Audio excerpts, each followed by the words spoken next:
Welcome everybody to What's Up Fandom. My name is Josh, and today I'm joined by some very special guests. I have Mr. Jason Simpson. Hello! Adrian Petriw. I was gonna do that. Oh. That's a thing that no one's gonna get. There's a part 2. There is a part 2. And Nick Wolfhard. Hi there. Today we're gonna be talking some Star Wars, because really it's just one big war. It just continues to like 38 movies. Here we go. Check me on that. It's the same thing. It just keeps going. Wasn't there that bad take? Wasn't there that joke Wasn't there that joke in Arrested Development where the lady said, "Here's $5, go see a Star Wars"? Correct. Is it? Does anyone remember that? Yeah. Yeah. I haven't seen Arrested Development. I'm a bad boy. So we're gonna do part 1 because like we're gonna be dating this episode. Yesterday was the big Disney, Fox, Lucasfilm ridiculous thing where they shareholders meeting where they announced tons of things. So we've got like 38 new Star Wars and Disney properties. We're going to go over the Star Wars ones in part 1, and then in part 2 we're going to talk about just Star Wars, like how we got into Star Wars and all that fun jazz. So first, guys, for preparations for today, I watched the Mando episode. I went and got a drug test. And then after that, I decided to help myself unwind from the drug test. I got Taco Bell and I watched episode 1. So it was like peak like 2003 Josh, and I was very happy. Right. Awesome. That's great. It was great. Did you guys do any prep for this wonderful episode? I haven't seen the new Mando episode, but I did finish all of Clone Wars finally. And we're talking about the Mandalorian episode where Bill Burr comes back, right? Yes. I love him. He's great in that show. I have yet to watch the newest episode. And what about you two? Anything? My life has been preparation for today. So the only thing I haven't seen is the newest episode of Mando. I do that on Friday nights. I get my son a Happy Meal, and I get myself a quarter pounder with cheese. And after he goes to bed, I watch Mando. That's every the way Friday. That's the way to do it. I watch it with my my family usually. It is a family thing in our house as well, so I have not yet watched it. Oh, you guys flexing your families. Yeah, just bragging. Some of us over here, we can't do that. But no, yeah, so I watched it. So, well, what happens in this episode, everybody, this newest episode of The Mandalorian that came out on December 11th, do you guys want me to just go ahead and spoil it for you? Or Absolutely not. Okay. No. Nah. I'll be good, I guess. So first off, let's talk about all these new things that got announced. So we have a Lando series coming to Disney Plus. Yeah. Yeah. Yeah, that was teased, I think, in Rise of Skywalker, I think they teased that at the end of that movie. But is it going to be, but I get the feeling, so my thing, before they even announced this, when I walked out of Solo, which I loved, okay, and I think it was actually one of the best of the new Disney films. Agreed. And I fell yeah, asleep. thank you. But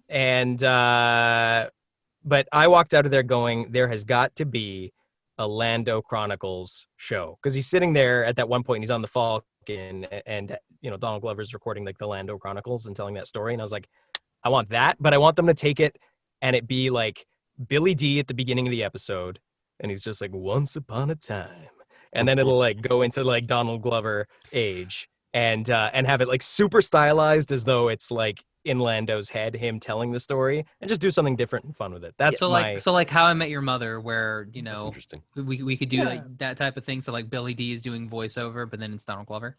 Yeah, I know that, and because I think, it's his POV, it could be really like, I don't know. I think you could just do something really differently stylistically. I think Donald Glover is actually already signed on. I read something about that. Is that true? Is he signed on? I've not read anything that he signed on, but I mean, like, I don't know why you would recast. Oh no, he is perfect for that. Yeah, he is. He's fantastic as Lando. I wasn't sure what it was going to be, if it was just going to be Billy D. Williams. I actually like Adrian's idea. I think I actually see what I would like, I think, is we'd have one Billy D episode and one Donald Glover episode, and they switch between the two, one, 1 2 1 2 1 2. So I don't know. That's interesting. And then they and meet. maybe in in the- the No, as Billy long as D- no spocking going on. That's that'd be, that'd be great though. keep them separate. Billy D. Well, Williams. There's gonna be a red matter thing. It's gonna be awesome. Well, wait. it'd be a I haven't cool-off. finished. I haven't finished. What if eventually by the end of the season the Donald Glover episodes end up converging with the Billy D. Williams episodes, and so like by the end of the season the storylines will end up like connecting basically, like hey, remember this happened and this happened in those previous episodes. Well, now in the Billy D. Williams episode we get to follow up on that. Yeah, like something like that. I don't he's know. setting Right. setting the scene. Yeah, for, Donald Glover's Donald episodes will setting the set the scene, and scenes. then yeah, Yeah, Billy I D feel pays it that. off. I'm picking That up would what be you're putting interesting. down. Then we've What got if we find out that when he was younger, he was cut in half, and his lower half has always been like android. I mean, that would Why? make sense because Like I mean, Vader? that's why he's so Because it's familiar original? with the ship. That's never been done before. That's never been done in Star Wars ever. Darth Vader. Yeah. Darth Maul. Darth Maul, Yeah, he's Darth the Maul. most recent. Oh, dude, he's so good in Clone Wars. Like they turn that character from just like a cool dude with like 2 lightsabers into like genuinely probably one of the most well-written characters in anything Star Wars ever. The guy who plays him, Sam Witwer, Mhm. he is Yeah, he's great. fantastic. He's so Yeah. good. Do you think they'll Yeah. get? So He's I mean, no Peter like, Serafinowicz, but that's another story altogether. well, so from that, we're gonna continue on, Darth Maul. So then we've got Obi-Wan Kenobi. We get an Obi-Wan series with Ewan McGregor and Hayden Christensen. It'll be interesting because to see maybe if they bring Ray Park back as Robo Maul to fight Ewan McGregor. That's kind of what I'm hoping. I think that would be really cool. See, I think I've heard people talk about this, but the problem is, I'm pretty sure in Star Wars Rebels, the animated show, he fights Maul in like a Mexican standoff style, and I think there's dialogue where he says like, "Look what became of you! Like, look what's happened to us!" Like Darth Maul says something like that. So I don't know if there's anything in there that basically makes it so they can't fight again in live action, but I don't know. Yeah, I mean, who knows? I did read a thing too where they're going to do something like there was something came out, like an article today came out that said that they're possibly going to have them, Vader and Obi-Wan meet again before New Hope, which I think is a little bit weird. Ewan McGregor, I think, teased that. Yeah, he teased it. and I'm kind of like, Me no this likey. seems odd. Me no likey. But there Yeah. was an old is it expanded universe? Is that what they call the old books now? That Yeah, are yeah. part of Yeah. canon? Legends. Legends. There is an old yeah. Legends where like there's young young Luke Skywalker gets like captured by pirates that are going to sell him over to the Empire, and Obi-Wan has to stop them. And like I think Boba Fett gets involved at one point. It's really kind of weird.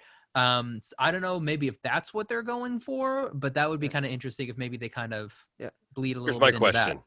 Will they, in the Kenobi series, Grand Moff Tarkin older Kenobi? Do we have money on that? Grand Moff. I don't know, What about- because you know what? What's going to blow your mind? Ewan is almost as old as Alec Guinness, yeah. Alec Guinness was in A New Hope. Crazy. Alec Guinness was in his late 50s in A New Hope. Because like You know, this yeah. is, I think they said this only takes place like X amount of years after Sith. I think it was like 8 years after Sith. 10, they So, said. 10. Yeah. Okay, so see, even 10, it's like you can still prosthetic him because I mean he gets to be. True. I mean he's only. Well, here's think- now yeah. we get in some weird thing because like Luke's only like 24, so I think I it'll read be a that weird. A New Double Hope check is that. 19 years after Episode 3. I So think, Luke's only and then this is 19? 10 years. Yes, Luke's 19. Yeah, yeah, Oh my goodness. yeah. So this is 10 years. literally like my only wish for this show was that Hayden Christensen would like get back on board, because I'm I grew up with the prequels, right? And I know I know you guys probably aren't that big fans, but like I really liked Anakin. No, as a kid, I love prequels. Yeah. They're Oh, my yeah. favorite Star Warses. I loved Anakin in that, and I loved him even more in Clone Wars. But like, I genuinely believe Hayden Christensen is a good actor if he has like a good script, Yeah, and like great dialogue. And I mean, he didn't have a lot to work with in 2 and 3. Some of his absolute best acting is just in his like body language. Like those like 1,000-yard stares he gives like in some of those scenes are just like fantastic. But yeah, my one wish was that he would come back as Darth Vader. And Ewan McGregor's really happy about it too. I saw a quote. He said the absolute best thing about making the show for me is that I get to work with Hayden Christensen again. That's what he said. So yeah. Oh, yeah, that's awesome. Yeah. I remember because I was in high school when the prequels. Well, actually, no. The first episode 1 came out when I was in grade 6, I guess, leaving elementary school. Then Attack of the Clones was going into high school in grade 9. And then Revenge of the Sith was leaving high school. So in between, I just sucked up all the info. And it wasn't like it is now. Like, if you remember the prequels era, the Star Wars official website would just pump out content constantly of like making of videos, like a year out. Yeah, from they had like not featurettes. Like now when it's like, you don't see anything, which I get to some degree, but on the other side of things, I don't know. I loved it. Like I remember watching the videos of Ewan and Hayden prepping for the big duel and stuff. Cool. Way ahead. And that was so exciting. Like I loved that. Yeah. I had the DVD for episode 3, and I all those featurettes were on the DVD, but I found out that they actually debuted online first, and I was like, really? That's kind of ahead of its time to do that. To debut it online first. You would sign up, and like before. I remember I signed up and I'd get an email, like it was like once a week or something, and they would reveal like there'd be like a picture of a prop, and then there would be I don't think there were videos every week, but like the videos would drop occasionally, and they did that with each movie. It was awesome. Yeah, like StarWars.com in the day was like the best, because like I remember going to Walmart and there was like they did a thing where they were like special figures like 3 months before the movie came out, like episode 2 came out, and there's like, this is Jango Fett, and I was like, Jango Fett, what is that? So then you go to StarWars.com, like on the back of the box was like, read more at StarWars.com, and then it would take you to like to their like dictionary page where you could just like look up everybody that's ever been in Star Wars, and I was just like reading all this stuff about episode 2 before the movie came out. That was the best. Like that StarWars.com was so good. You got to see so many cool things and read so many cool things. It was great. I wish I knew. Yeah. I think I was like too young to really like know about it. The most I would do back when Attack of the Clones came out was me and my dad would go on Yahoo Videos or Nickelodeon.com, and I'd play Flash games, or he'd show me music videos. But I remember I went to StarWars.com when they revealed Star Wars: The Clone Wars for the first time, like the movie. And I was like, no way that Asajj Ventress is back? That's crazy. Cause like she was in the previous Clone Wars by she was in the Genndy ones, Tartakovsky. Which I'm pretty sure I don't even think Disney's allowed to talk about that. There's no like legal way to watch it, I think, currently. Yeah, you would have had but to. I'm sure there will be like eventually. And Who watches things legally anymore? Yeah. Good people. Oh my God. Good people, Jason. Oh, I have those on a podcast, my friends. I mean, besides us. People who like it. People who like to have work. No, I'm just kidding, Jason. You have tons of work. You know what I mean. But yeah, no, I was surprised to see Ventress back, because that obviously means that George Lucas probably liked her so much. I'm still wondering to this day if Tartakovsky got paid royalties for her, because I think he designed her originally. I'm pretty sure. I mean, yeah, because I don't think she shows up until his stuff. I think she's brand new. Like his like OC character. Yeah, she is. She didn't show up until Tartakovsky's cartoon, and I wouldn't be surprised if they gave him some like compensation or royalties when the original came out or something like that. Who knows? But yeah. Is she? Well- What happened to her? Like I haven't read or watched Clone Wars or Rebels or anything like She- that. They off her, or did she become? No, actually- didn't she become like one of those sisters or something? Yeah, so basically what happened was her story is extremely dark. She gets double crossed by Count Dooku because Palpatine was worried because she was getting like way too strong for her own good. So he made Dooku double cross her. She went back to her Night Sisters planet, and they pumped Darth Maul's brother full of like this Night Sister force energy to try and trick Count Dooku into having a new apprentice, but he was actually going to kill Dooku.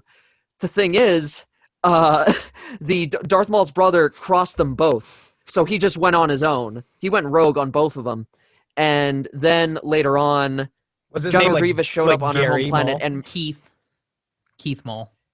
yeah, Gary Maul. He's voiced by Clancy Brown. I know that. I don't remember his name, but Clancy. Oh, nice. I- Amazing. he's fantastic. Yeah. Yeah. And Kurgan. and then later on, General Grievous showed up on her planet because Count Dooku found out that it was her that sent him, and Grievous massacred her entire race on camera. It's one of the darkest Fun. things in Star Wars ever. Yeah. Yeah, Wow. he literally committed genocide. I think she and the Night Mother were the only ones to survive, and even then, Grievous killed her later on in a comic. So Wow. So Grievous is a bad guy? yeah.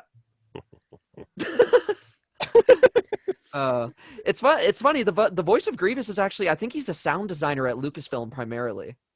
He was. Yeah. So the cool story about that was they were auditioning a whole bunch of big names, and the closest one to booking it was Gary Oldman, and they had Oh, Gary cool. Oldman in there, and they were working with him, and I think his name's Matt. I forget his last name. The guy who voiced him, but yeah, he was the Matt sound Lanter? engineer. Was it Matt Mm, Lanter? No. I don't No, know. that's I don't think so. Anakin in Clone Wars. Yeah. Yeah, different. and so he was, they were working on it, and the engineer was giving him an example of like what, they kind of thought he should sound like, and Gary Oldman wasn't quite, they couldn't quite find anything that worked, and then it was Gary Oldman's suggestion. He was talking to the producers, and he said, "Why don't you just hire Matt? He's great." And then they ended up hiring him, and then the weirdest thing though is that cough that he has was George Lucas, because George Lucas was really sick. And then I think it was like Ben Burt or somebody, the main sound designer, decided, oh, let's record that. And then they threw that into the character of Grievous, which is strange. I just thought that was I heard about the cold. I heard about the cold part, which was good. I like the explanation for his cough. Like in canon, is basically that because essentially Grievous is like an early Darth Vader prototype in terms of like his design. So the reason why he coughs is because his cyborg body is just so bad. Like, I mean, it's not like implemented correctly, so he just has breathing problems. Well, in the Gindi one, I think it's either like Coyote Mundi or Mace Windu like punches him and like breaks it, and then he's like, yeah, he has to cough the entire I remember that. Yeah, Mace Windu uses like force choke on his chest as he's like taking off, and cool. his ribs essentially break, and that's like that explanation as to why he has like breathing problems. right. Yeah. I guess we can say in the Clone Wars, there's a Bad Batch series coming out, and I guess that's from the Clone Wars. Mm-hmm. I'm Animated. This is the only one that's animated, I think. It's a cool yeah, title too. No, I mean there's is, another. yeah. There's Brent another Friedman. one. Brent Friedman, I think, co-wrote the Bad Batch arc, and I'm actually going to be working with him on New Gen with my brother, which is Nice. which I've told about on the podcast before, but yeah, I love the Bad Batch. Me and my dad watched it, and my dad was I think my dad literally said something like, or I did, or my dad was like, I'd watch a whole show about these guys, and lo and behold, so Yeah. Oh, so they had their own episode? Is that it? Like, because Yeah, I actually have no idea where they're. in Clone Wars, the final season, they had their own episode arc, which was great. It was fantastic. it actually tied into a previous arc about a clone who was thought to be dead. And by the end of it, he actually ends up joining the Bad Batch. So, Okay. Funky. and then they're getting their own Nice. show now. Yeah, and then I guess also that's going to be That's awesome. animated. We've got Star Wars Visions, which is going to be anime themed Yes. Star Wars content, which is going to be It's going to interesting. be like gonna the be really cool. animatrix of Star Wars. Yeah, anime shorts. Yeah, that was cool. Yeah, Animatrix was awesome. Yeah, there was I don't know, I think it was a fan video. There's an anime video of like a X-wing TIE fighter duel. Yeah, that TIE or fighter something. duel, I remember that one's awesome. Yeah, that's the way. Yeah. And I remember seeing that and I'm like, "Oh, Yeah. this needs to be a thing. Like this is so awesome." Oda King. I think his name is Oda King. Otaking. I think I'm subscribed to him on YouTube. But yeah, he makes other stuff too. That's just great. But yeah. Nice. And then What we've else? got What else? I guess. we've got a droid story. I guess Right. that means they're like, let's give Anthony Daniels some more work. Yeah. That's basically I what would that's I gonna would be. watch him for an hour once a week. I met him. So- For I many met weeks. him once. Okay. I see. He Well, was- guess what? He was I helped him- very very lucky you. short with people. I helped him open a bag of peanuts once. The guy who I'm not- played R2D2 was much shorter. Nah, yeah, I'm not kidding, by the way. I actually did help him open a bag I'm of outta here. peanuts. You know what? I'm the thing I'm most excited about, and to be honest, has always been my favorite part of Star Wars. I love all of Star Wars, but the thing that I always geeked out the most about was the space battles and the dogfighting as a kid. That stuff blew my mind. And then I was also like way into X-Wing as a kid, the original PC game. And the idea of Rogue Squadron being a movie, because Rogue One, I just thought the space battle in Rogue One was so freaking well It's done. the best. It was It the best. was Yeah. fantastic. It was amazing, and I was very let down all across the sequel trilogy, which I think there's lots of great stuff in, but I didn't like any of the space stuff in it. I thought it was all just like, okay, fly straight at it and shoot it lots, and like that's literally every battle. You in the, you know, didn't you didn't like the. Oh, sorry. Go ahead. No. I can expand on that later, but like what Gareth Edwards really nailed was the World War II inspiration that Mhm. George Lucas, instead of animatics at the time, which weren't really a thing, in the early edits of Star Wars to show the ILM what to do, he actually cut dogfight footage from World War II movies and actual World War II footage, and he cut a reel basically instead of doing animatics, and they based all the motion and everything off that, and Rogue One absolutely nails that, and they also nail that Star Wars space battles always have like a progression. There's clear objectives. Okay, we got to do this, then we got to do that, and then there's like it's not just like everybody fly at each other and shoot lots. Like there's so anyways, the idea that they're picking up on that and making a Rogue Squadron movie makes me so excited. I really like. I will say I really like in the Disney movies how they get really creative with the hyperdrive. Like there's that great scene in Rogue One where the Imperial Star Destroyer all of a sudden just comes out of hyperspace and the X-Wings just crash into it. Yeah. And that scene in The Last Jedi, which was I actually going to bring up. I'm sure you like. I know you probably don't like the space battles, but the scene in Last Jedi where she goes into hyperdrive and that fantastic scene of her like splitting the ship. Do you remember that? Oh, that was Oh, yeah. cool. No, I like that. That was cool.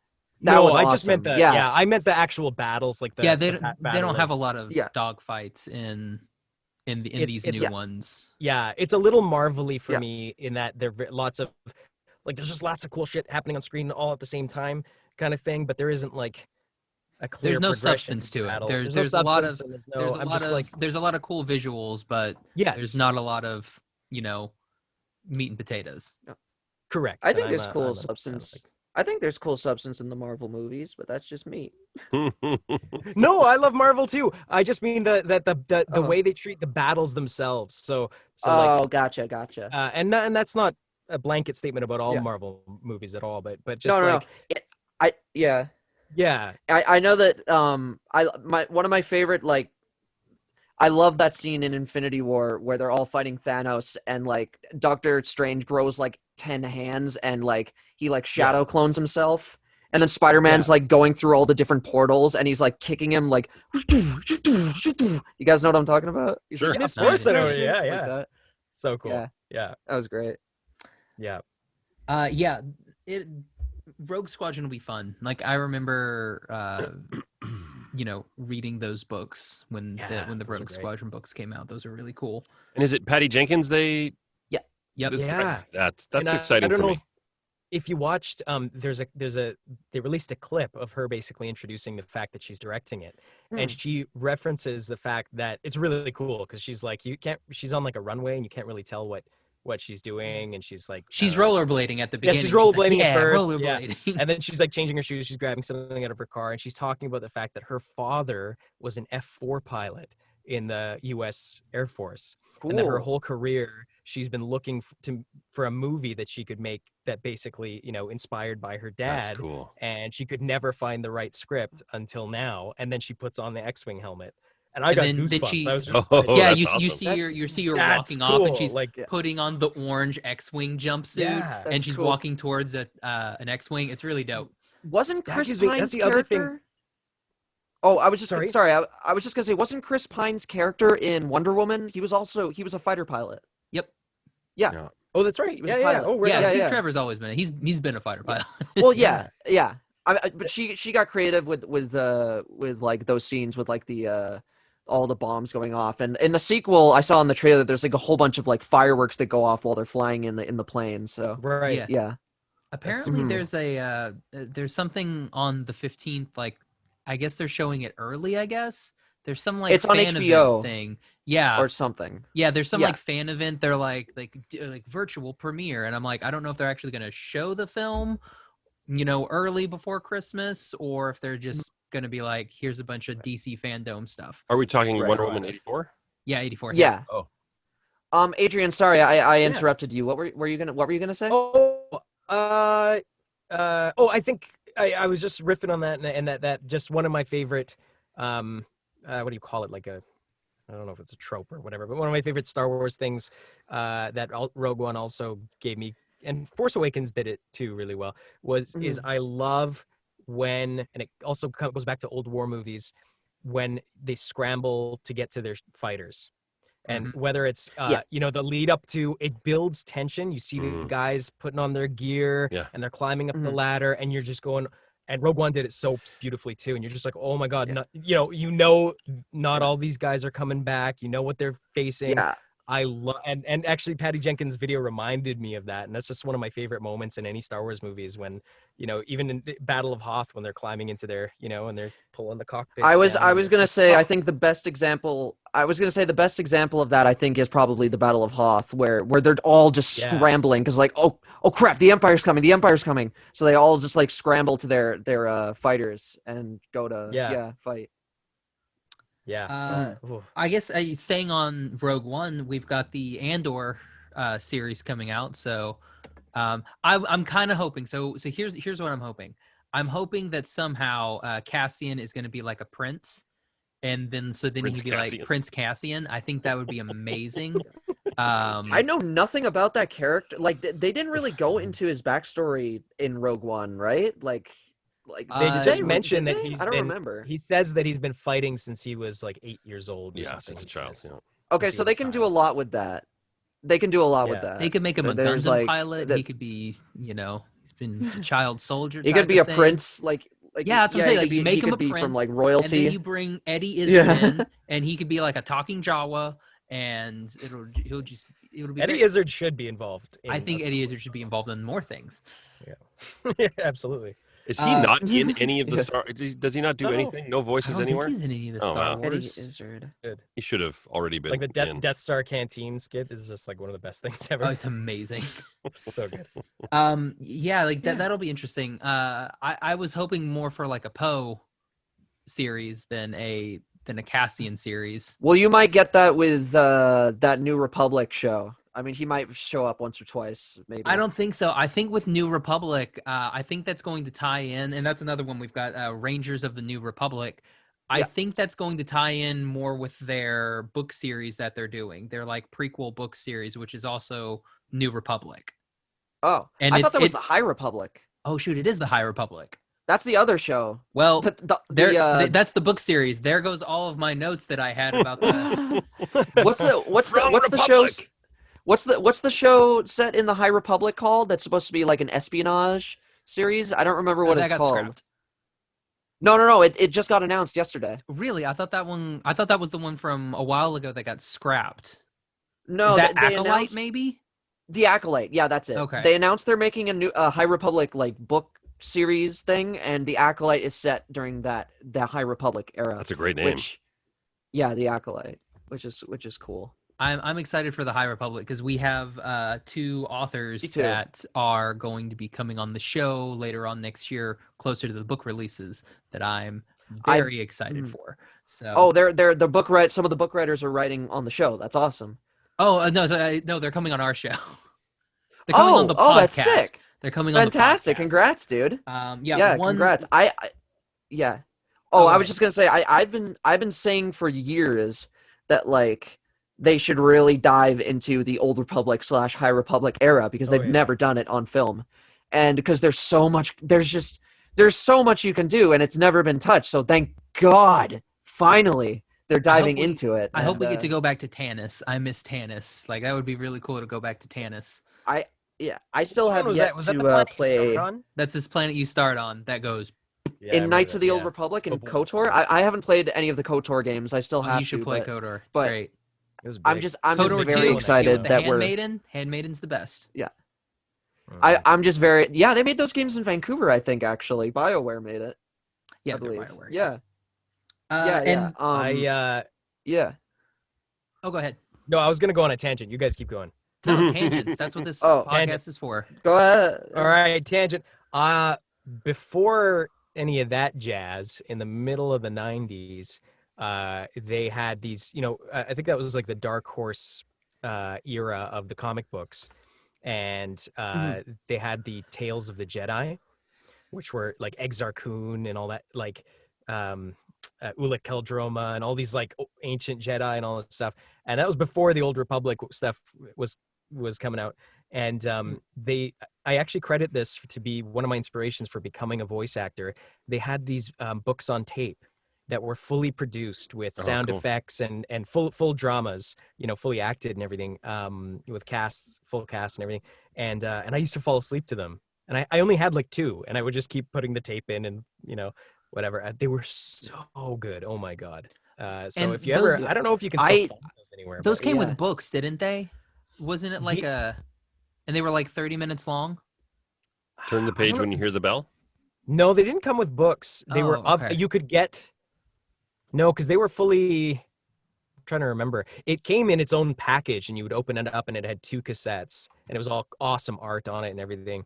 But check out, Tales of the Jedi audio book tapes. I don't know if they still exist anywhere, but it'd be amazing to. I'm sure someone's uploaded it on YouTube or something. I wish more franchises in the West do audio dramas because Japan does it like all the time. Like they full voice acting, full sound effects, full everything. It's basically like they did one for JoJo's Bizarre Adventure, which is one of my favorite like manga and anime series.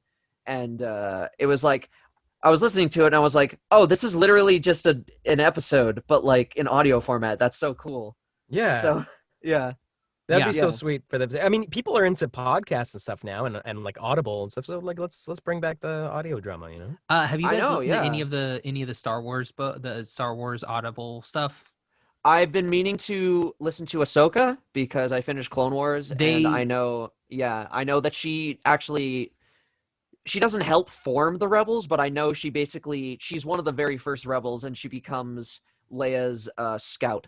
Leia and her dad's Bail Organa and Mon Mothma's. Yeah, she does all the work on the field. They're also fully produced. So you get speeder sounds, laser sounds, there's music behind them. They're amazing. I like that. Fantastic. And I honestly I like the books better than the movies just because there's so much stuff that they leave out of the movie that, gets put in the book. It's great. They're fantastic. Yeah. So yeah, if you can listen to the books, listen to the books. I remember. Sorry. Oh, go I was ahead. just gonna Were you say, like, I'll tell you guys, in part 2, a really good book that you should listen to with Audible. Ooh.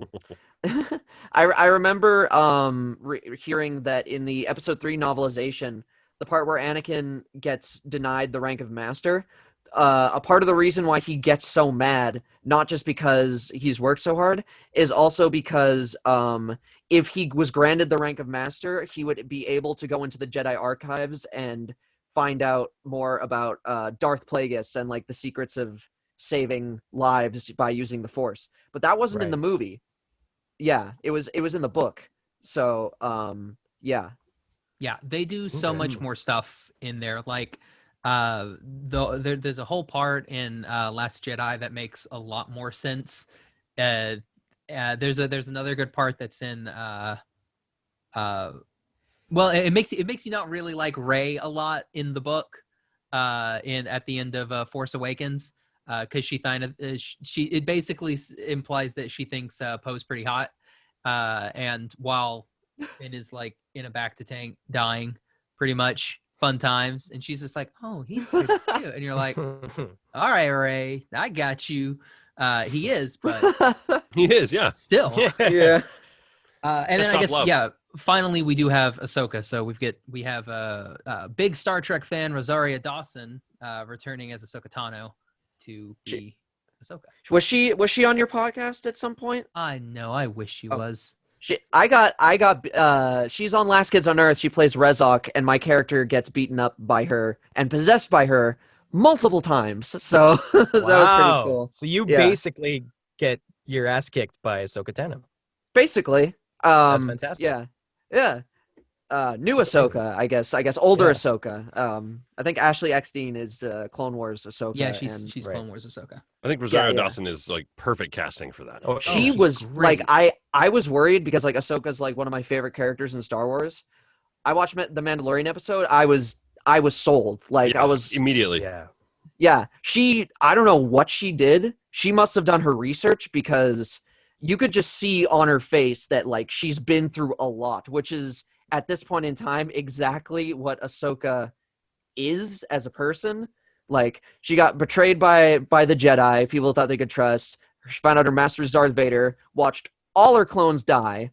So all that stuff, lost some of her friends through space-time. I wonder how where this is going, if this is going to pick up, when she's still on the run, like before, like or is it gonna like happen after Rebels, and maybe I think it's the Mandalorian timeline. I think it's absolutely concurrent. Gonna be it's concurrent. Okay. I mean Rebels ended like right after Return of the Jedi, and the ending scene was with Ahsoka, and Mandalorian's like 3 years after Return of the Jedi. 5? So I think 3? Ahsoka's sorry? Oh, sorry, no. I think it's like 2 or 3. Okay. I think it's like 2 or 3. Ahsoka is absolutely going to be a Rebel sequel, I think.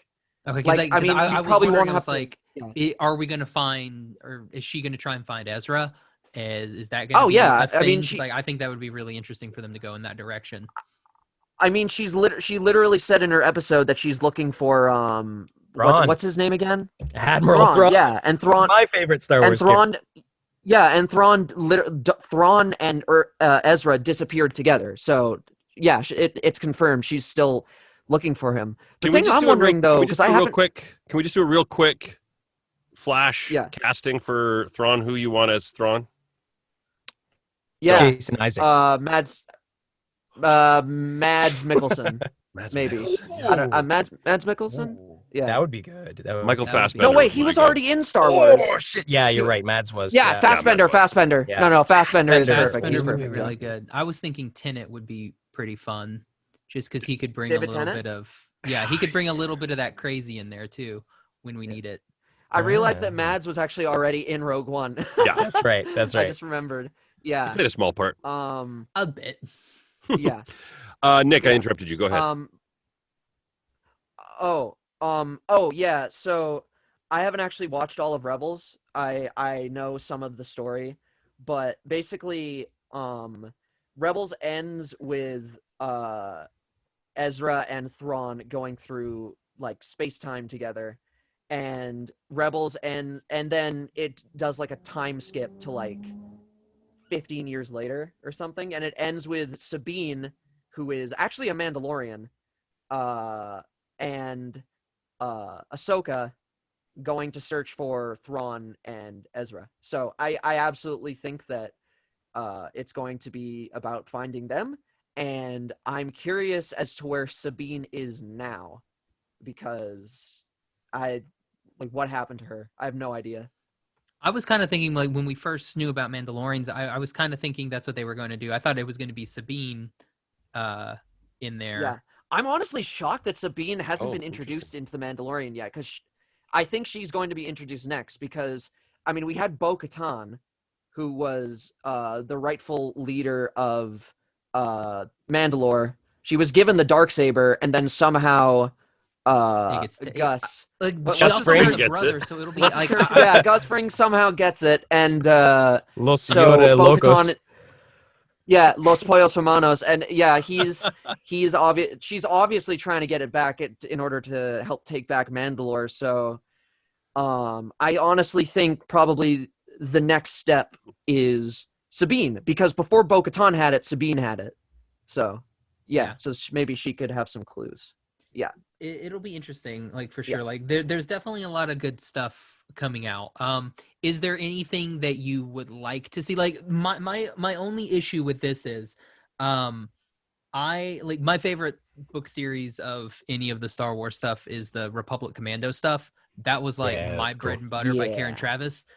Loved it forever. Like, it's still, I still have them in my library, and I read them, you know, maybe like once or twice a year, like or once every couple of years, just because I love that series so much.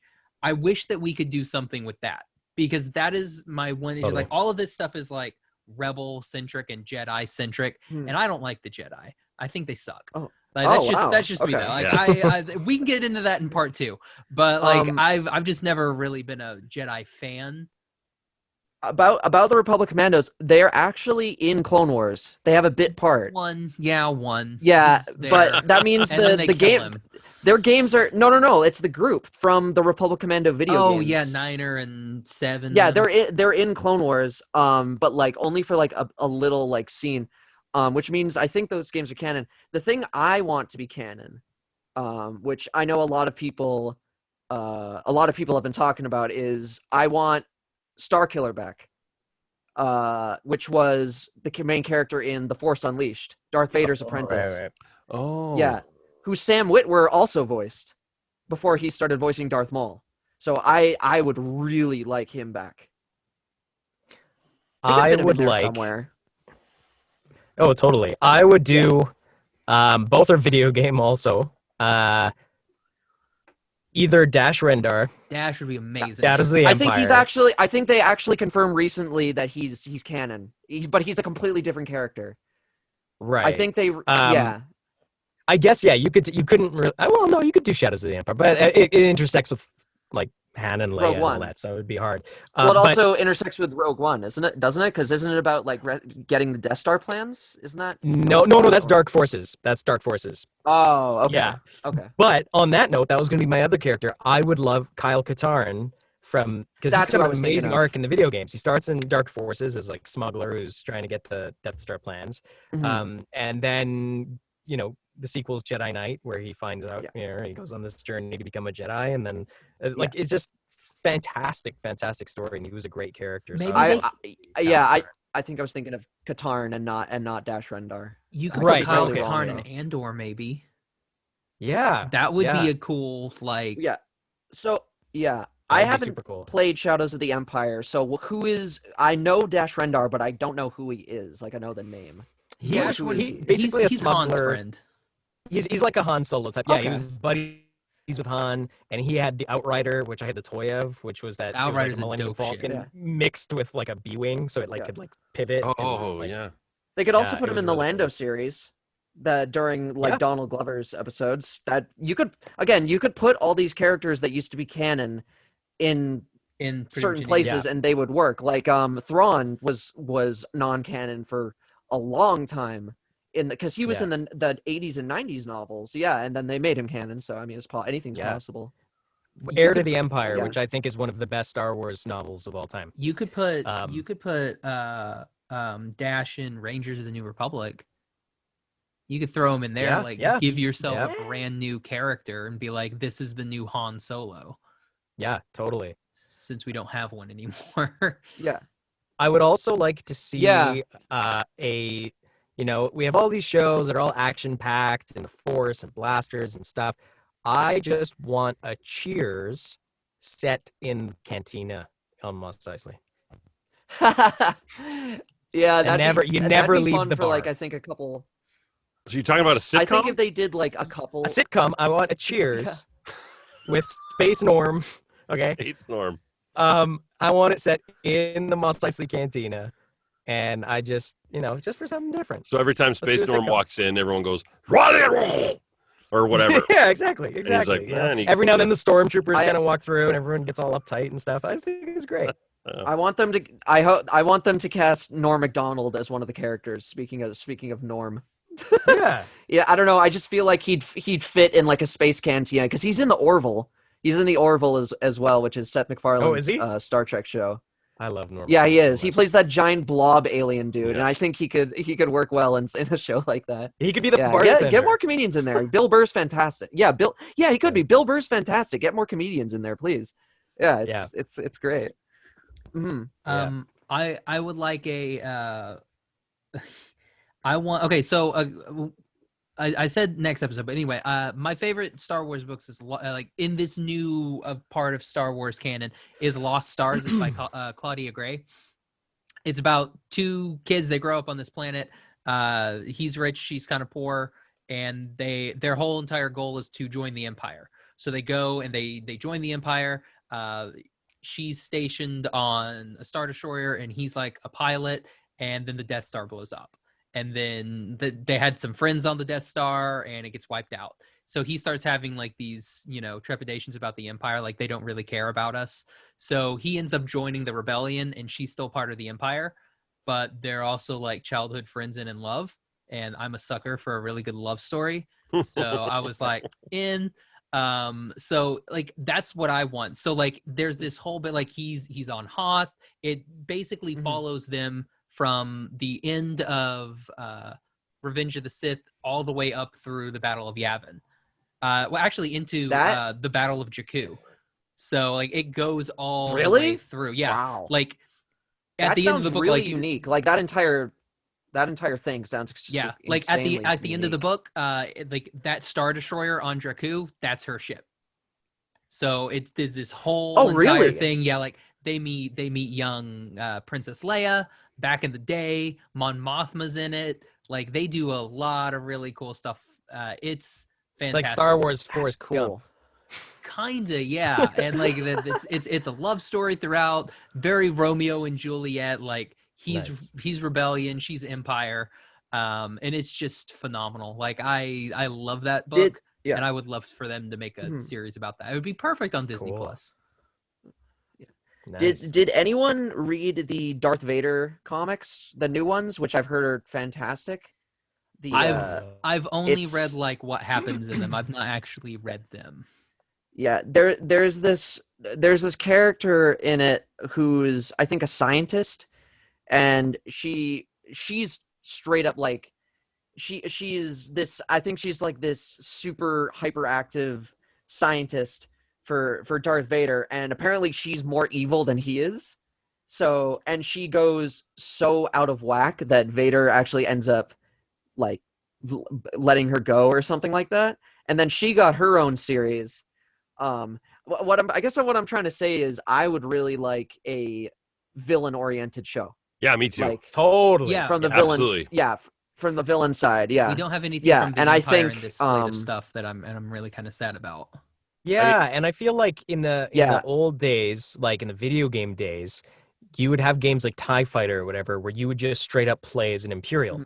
What I find in this new era is that every time it's like, oh, it's a thing about an Imperial, or it's a show about or it's a game about an Imperial, like Battlefront 2 or whatever. It's always about the story of how they realize it's wrong and then become good guys. And it's like, well, I want to just see the story about the bad guy. Yeah. Like, I don't need to see the redemption arc. I mean, know that's that, why, I mean, We get it, yeah. Yeah. I mean, that's why those arcs in Clone Wars about Darth Maul are so great, because you really get to see like how smart he is. Like, if Palpatine didn't exist, he would be the smartest character in Star Wars, period. Like, he is always 2 steps ahead of everyone else. Always. And the only person that isn't is Palpatine.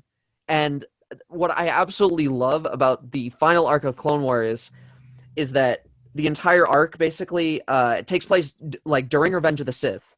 It's like it's on Mandalore, so it's like concurrent with Revenge of the Sith. So Ahsoka's on Mandalore while Obi-Wan and Anakin are saving the Chancellor, and basically Darth Maul's taking over the planet. So the entire time he's kind of just thinking to himself, like he's sensing stuff like, okay, something's about to happen, Palpatine's about to do something.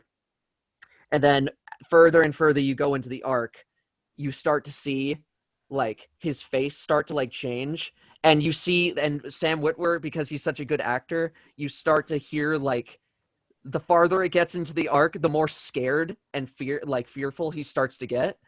And there's this fantastic scene where he just says to his henchmen, we got to get out of this galaxy like right now. Like, we have to go right now.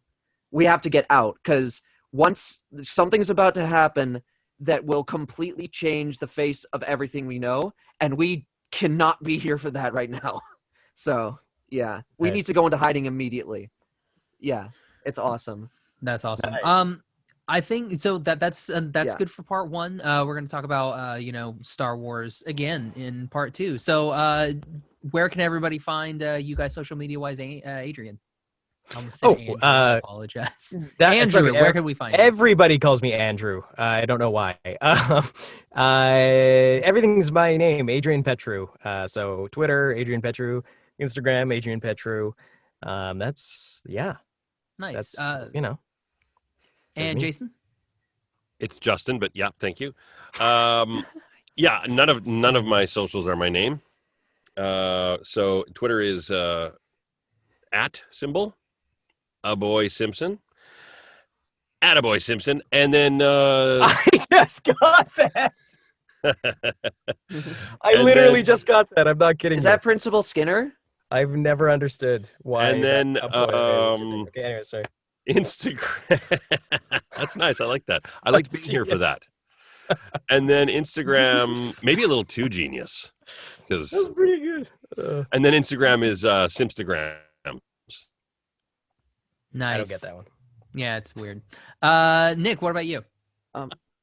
I am Nick _Wolfhard on Twitter, and I am the Wolfhard on Instagram. Sorry for talking so much this podcast. I feel like I might have taken up a lot. No, you're very, very knowledgeable. Yeah, I was very riveted actually. Yeah. Oh, thank you. Yeah. Nice. And we'll put everybody's social media in the show notes so you can find everybody. You can find me on Twitter and Instagram at Josh L. Cain. You can find the podcast on Instagram at What's Up Fandom and on Twitter at What's Up Fandom PC for podcast. All episodes available, iTunes, Stitcher, Podbean, Google Play, Spotify, Amazon Music. You can check out our video content on YouTube and on our website, animationstationpodcast.com. Guys, thanks again, and stay ready for part 2 where we... I don't know. I think we talk Halo or something. Live long and prosper, everybody. Bye, everybody. Bye. Bye. I'm not the leading authority on action, poetic, or using big words, but the strider